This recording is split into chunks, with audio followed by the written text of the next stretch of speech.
bagay na pwede namin gamitin pambukas sa delata.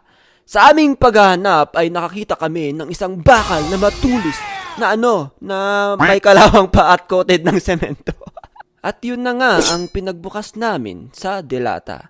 At pinagdasal na lang namin na hindi sumakit yung tiyan namin. Alright. Naranasan nyo na din bang hindi tirhan ng ulam? Ha! Madalas mangyari sa akin yan nung bata ko eh. Yung kakaamoy mo lang yung ulam na niluluto, tapos pagpunta mo sa kusina, ubos na. Mapapawat dahik ka na lang.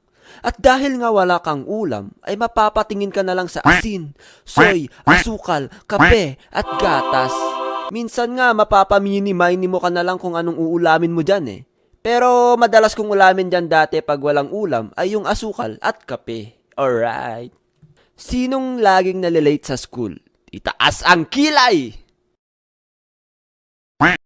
Alright.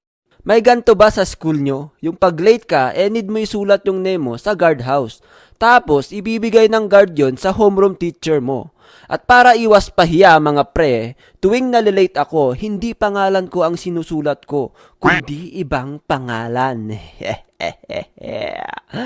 Pero nung nalaman na nila yung technique na yon, ay binabantayan na kami ng guard at chinecheck mga ID namin kung pangalan ba talaga namin yung isinusulat namin. Pangalan mo ba sinulat mo dito? Opo, sir. Patingin nga ng ID mo. Oh, shoot. Patay tayo. Nasubukan mo na ba kumain ng eraser? Yung dulo ng lapis, 'di ba? May eraser 'yon. Tapos kapag napudpud na, kakagatin mo yung bakal na nag-hold doon sa eraser. Kakagatin mo 'yon para lumabas pa yung konting natitira na eraser doon sa bakal na 'yon. Kahit basang-basa na yung dulo ng lapis dahil sa laway mo, basta mapalabas mo lang yung natitirang eraser.